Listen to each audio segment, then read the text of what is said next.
80 کی دہائی میں انڈیا میں ایک ایسا معاملہ پیش آیا جس کے ملزمان کو پھانسی دیے جانے کا مطالبہ سارا ملک کرنے لگا۔ بلا اور رنگا یہ دو ایسے لوگ تھے جن کے جرم نے سارے ملک کو جھنجھوڑ کر رکھ دیا۔ آخر ان دونوں نے ایسا کیا کیا تھا اور ان دونوں کی پھانسی کو آج تک ملک بھلا کیوں نہیں پایا ہے؟ سنیے تفصیلات آج BBC ریڈز میں۔ میں ہوں سمرا فاطمہ۔ آپ سن رہے ہیں BBC ریڈز۔ انتباہ: اس تحریر میں درج چند تفصیلات کچھ لوگوں کے لیے تکلیف دہ ہو سکتی ہیں۔ 31 جنوری سن 1982 کو تہاڑ جیل میں دو ظالم قاتلوں رنگا اور بلا کی پھانسی کی تیاریاں تقریباً مکمل ہی تھیں۔ جب یہ دونوں صبح 5 بجے نیند سے جاگے تو انہیں چائے کا کپ دیا گیا اور ان سے آخری مرتبہ پوچھا گیا کہ کیا وہ مجسٹریٹ کے سامنے اپنی وصیت لکھوانا چاہیں گے۔ دونوں نے انکار کر دیا۔ پھر ان دونوں کے ہاتھوں میں ہتھکڑیاں اور پاؤں میں بیڑیاں پہنائی گئیں۔ حکم دیا گیا کہ وہ پھانسی کے پلیٹ فارم کی طرف جائیں، جہاں پھانسی کا پھندا 10 منٹ پہلے ہی تیار کیا گیا تھا۔ Black warrant confessions of Tihar jailer کے مصنف سنیل گپتا کہتے ہیں کہ رنگا ایک خوش مزاج شخص تھا۔ اس کا قد 5 فٹ 10 انچ تھا۔ وہ ہمیشہ خوش رہتا تھا، پھانسی کا سن کر بھی پریشان نہیں تھا۔ سنیل گپتا بتاتے ہیں کہ دوسری جانب بلا پیشے کے اعتبار سے ٹیکسی ڈرائیور تھا۔ اس کا قد تقریباً 5.5 فٹ تھا۔ وہ ہمیشہ سنجیدہ رہتا تھا اور یہ کہہ کر روتا تھا کہ رنگا نے اسے مشکل میں ڈال دیا، جبکہ رنگا کہتا تھا کہ بلا نے اسے مشکل میں ڈالا ہے۔ دونوں ہمیشہ ایک دوسرے سے الجھتے رہتے تھے۔ سنیل گپتا کہتے ہیں کہ جیل کا قانون یہ ہے کہ سزائے موت پانے والے شخص کے ساتھ اس وقت تک ایک عام ملزم کی طرح سلوک کیا جائے جب تک صدر کی جانب سے اس کی رحم کی درخواست مسترد نہ ہو جائے۔ اس کے بعد ہی اسے سیل میں منتقل کیا جاتا ہے اور زنجیروں میں جکڑا جاتا ہے۔ وہ کہتے ہیں جب میں اس جیل میں گیا تو ان کے قانونی معاملات جاری تھے۔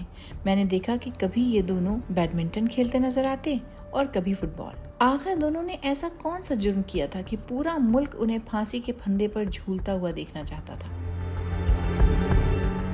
بلیک وارنٹ کی شریک مصنفہ اور ہندوستان ٹائمز کی پولیٹیکل ایڈیٹر سنیترا چودھری کہتی ہیں، جس طرح ہماری نسل کے لیے نربھیا کیس سب سے بڑا جرم تھا، اسی طرح ہم سے پچھلی نسل کے لیے سب سے بڑا جرم بلا اور رنگا نے ہی کیا تھا۔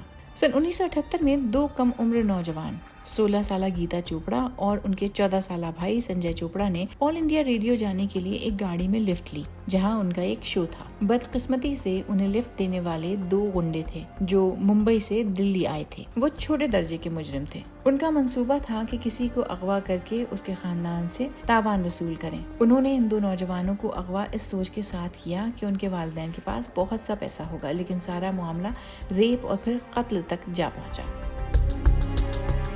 گیتا چوپڑا کے ریپ اور بھائی کے قتل نے پورے انڈیا کو ہلا کر رکھ دیا۔ 30 ستمبر 1978 کو مشہور انڈین جریدے انڈیا ٹوڈے میں دلیپ بوب نے لکھا کہ گیتا اور سنجے چوپڑا کے والد کیپٹن ایم چوپڑا نے بتایا کہ ان کے دونوں بچے ہفتے کے روز شام 6:15 بجے دھولا کنواں آفیسرز کوارٹر سے روانہ ہوئے تھے۔ گیتا جیزس اینڈ میری کالج میں کامرس کی دوسری سال کی طالبہ تھیں اور اسی شام پارلیمنٹ اسٹریٹ پر واقع آل انڈیا ریڈیو اسٹوڈیو میں ایک پروگرام میں شرکت کرنے والی تھیں۔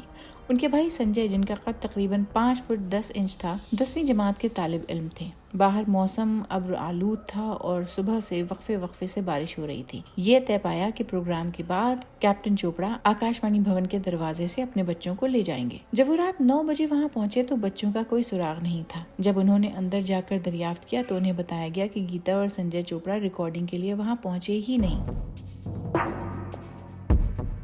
ان بچوں کو تلاش کرنے کے لیے دلی اور دیگر کئی ریاستوں کی پولیس نے اپنی تمام صلاحیتیں استعمال کر لیں۔ ایک عینی شاہد بھگوان داس نے پولیس کو بتایا کہ تقریباً 6:30 بجے شام کے وقت لوہیا اسپتال کے قریب میرے اسکوٹر کے پاس سے ایک تیز رفتار فیٹ کار گزری تھی۔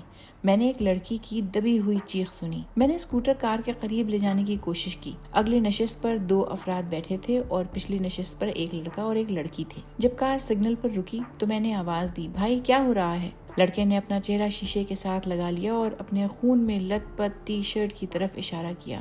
لڑکی پیچھے سے ڈرائیور کے بال پکڑ کر کھینچ رہی تھی۔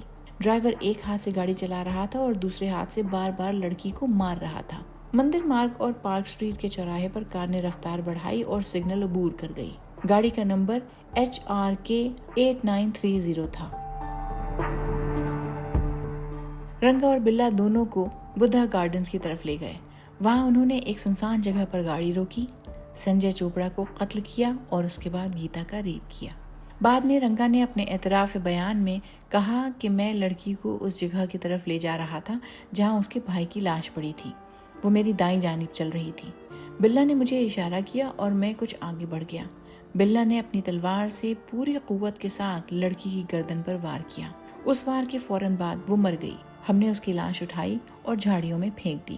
جیسے ہی اس واقعے کی خبر پھیلی، عوام میں غصہ بھڑک اٹھا. جیزس اینڈ میری کالج کے طالبات نے بوٹ کلب پر احتجاج کیا. جب اس وقت کے وزیر خارجہ ان سے بات کرنے کے لیے پہنچے تو طلباء نے ان پر پتھراؤ شروع کر دیا. ایک پتھر ان کے سر پر لگا جس سے ان کے سر سے خون بہنے لگا. سنیل گپتا کہتے ہیں کہ مجھے آج بھی یاد ہے کہ اس وقت کے وزیر اعظم مورارجی دیسائی ان کے گھر تعزیت کے لیے گئے تھے. یہ بہت کم دیکھنے میں آتا ہے کہ کوئی وزیر اعظم اس طرح کسی جرم سے متاثرہ خاندان کے گھر جا کر تعزیت کریں. پوسٹ مارٹم رپورٹ میں معلوم ہوا کہ گیتا چوپڑا کے جسم پر 5 زخم تھے جبکہ سنجے کے جسم پر مجموعی طور پر 21 زخم تھے. گیتا کا شناختی کارڈ ان کی پتلون کی جیب میں محفوظ حالت میں ملا اور اس سے بٹوا بھی برآمد ہوا.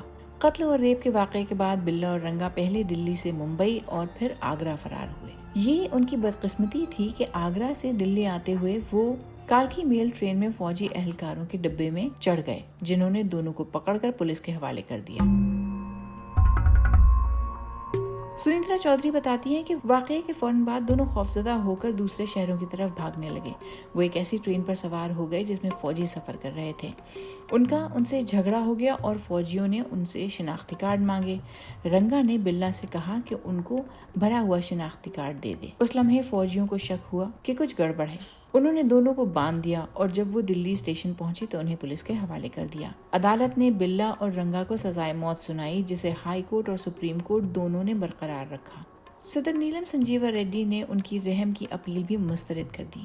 پھانسی سے 1 ہفتہ قبل انہیں جیل نمبر 3 کے پھانسی سیل میں منتقل کر دیا گیا.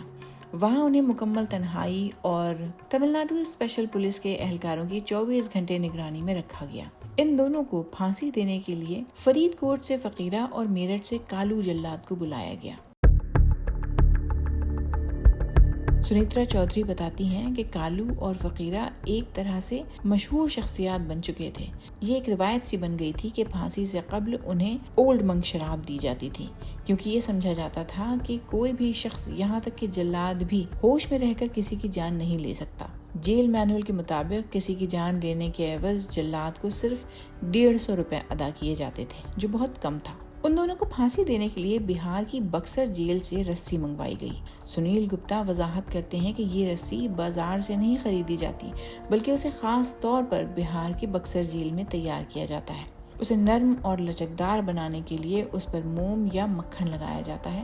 بعض جلاد پکے ہوئے کیلے کو کچل کر بھی رسی پر مل دیتے ہیں. اس رسی کی لمبائی 1.8 میٹر سے 2.4 میٹر کے درمیان ہوتی ہے. ان جلادوں میں سے ایک فقیرہ مکمل طور پر سیاہ فام تھا. وہ اپنے آپ کو یمراج کی طرح پیش کرنے کی کوشش کرتا تھا. دونوں جان بوجھ کر خوفناک دکھنے کی کوشش کرتے تھے. پھانسی سے 1 دن پہلے دلی کے 5 صحافیوں نے رنگا اور بلا سے ملنے کی خواہش ظاہر کی. ان میں سے ایک پرکاش پترا تھے جو اس وقت نیشنل ہیرالڈ کے لیے کام کر رہے تھے. پرکاش کے مطابق رنگا نے ہم سے ملنے سے انکار کر دیا لیکن بلا نے ہم سے تقریباً 20 منٹ تک ملاقات کی. ہم سے بات کرتے ہوئے اس کا پورا جسم کانپ رہا تھا. وہ آخر تک یہی کہتا رہا کہ خدا جانتا ہے کہ اس نے جرم نہیں کیا اور اسے پھنسایا گیا لیکن ہم اس کی جسمانی حرکات سے سمجھ سکتے تھے کہ وہ جھوٹ بول رہا ہے. پھانسی سے 1 رات پہلے رنگا نے معمول کے مطابق کھانا کھایا اور سو گیا جبکہ بلا نے نہ کچھ کھایا اور نہ ہی 1 لمحہ بھی سو سکا. وہ ساری رات اپنے کمرے میں ٹہلتا رہا اور بڑبڑاتا رہا. سنیل گپتا یاد کرتے ہوئے بتاتے ہیں کہ ہم نے انہیں صبح 5 بجے جگایا اور نہانے کے لیے کہا. رنگا نے نہا لیا لیکن بلا نے انکار کر دیا. پھانسی سے پہلے دونوں کے چہرے پر سیاہ کپڑے کا تھیلا چڑھا دیا گیا تاکہ وہ باہر کے مناظر نہ دیکھ سکیں. پھانسی کے وقت بلا رو رہا تھا جبکہ رنگا آخری وقت تک بہت جوش میں تھا. پھانسی سے پہلے ہی اس نے بلند آواز میں نعرہ لگایا, جو بولے سو نہال ست سری اکال. پھانسی سے چند لمحے پہلے میں نے دیکھا کہ دونوں کے چہروں کا رنگ بدل گیا تھا. ایسا لگ رہا تھا کہ جیسے خوف کے باعث ان کے چہرے سیاہ پڑ گئے ہوں. مقررہ وقت پر جیل کے سپرنٹینڈنٹ آریہ بھوشن شکلا نے سرخ رومال لہرا کر اشارہ دیا اور کالو نے فقیرہ کی مدد سے لیور کھینچ دیا۔ اس کے کئی سال بعد تک شکلا اپنے دوستوں کو وہ سرخ رومال دکھاتے رہے جس سے انہوں نے بلا اور رنگا کو پھانسی دینے کا حکم دیا تھا۔ 2 گھنٹے بعد جب ڈاکٹروں نے معائنہ کیا تو بلا مردہ پایا گیا، لیکن رنگا کی نبض ابھی بھی چل رہی تھی۔ پھانسی کے عینی شاہد سنیل گپتا کہتے ہیں کہ یہ مجرم کے وزن پر منحصر ہوتا ہے۔ ہمیں بتایا گیا کہ چونکہ وہ لمبا تھا اور پھانسی کے وقت اس نے سانس روک لی تھی، اس لیے وہ فوراً نہیں مرا۔ پھر جیل کے ایک ملازم کو کنویں میں اتارا گیا، اس نے اس کی ٹانگیں کھینچی، تب جا کر وہ مرا۔ یہ خوش قسمتی تھی کہ اس زمانے میں پھانسی کے بعد پوسٹ مارٹم عام نہیں تھا، ورنہ یہ خبر سامنے آ جاتی کہ رنگا کی موت بیرونی مدد سے ہوئی۔ پھانسی کی تاریخ میں ایسے واقعات بھی ہوئے ہیں کہ لیور اس قدر زور سے کھینچا گیا کہ جسم 2 حصوں میں تقسیم ہو گیا، جس میں گردن اوپر رہ گئی اور جسم کا نچلا حصہ ٹوٹ کر کنویں میں گر پڑا۔ پھانسی کے بعد اکثر چہرہ بدصورت ہو جاتا ہے، بعض اوقات زبان اور آنکھیں بھی باہر نکل آتی ہیں۔ جیل کی اصطلاح میں اسے گردن کا لمبا ہو جانا کہا جاتا ہے۔ تاہم اس وقت کسی باہر کے شخص نے اس پر توجہ نہیں دی اور نہ ہی کسی نے اس کی پرواہ کی۔